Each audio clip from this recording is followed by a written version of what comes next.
నీటిని ఆశ్రయించి దీపం వెడుతోంది. అంటే భగవంతుణ్ణి ఆశ్రయించి సంకల్పాలు వెడుతున్నాయి.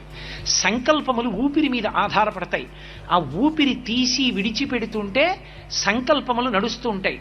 మనసు కదులుతుంది. ఈ కదలికలు పరమేశ్వరుణ్ణి పట్టుకున్నాయి.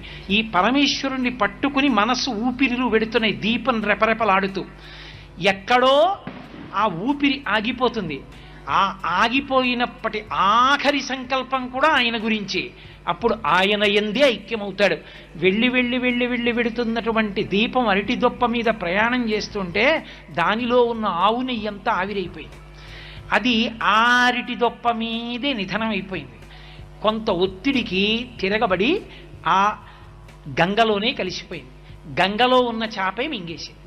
గంగలోనే ఉండిపోయింది.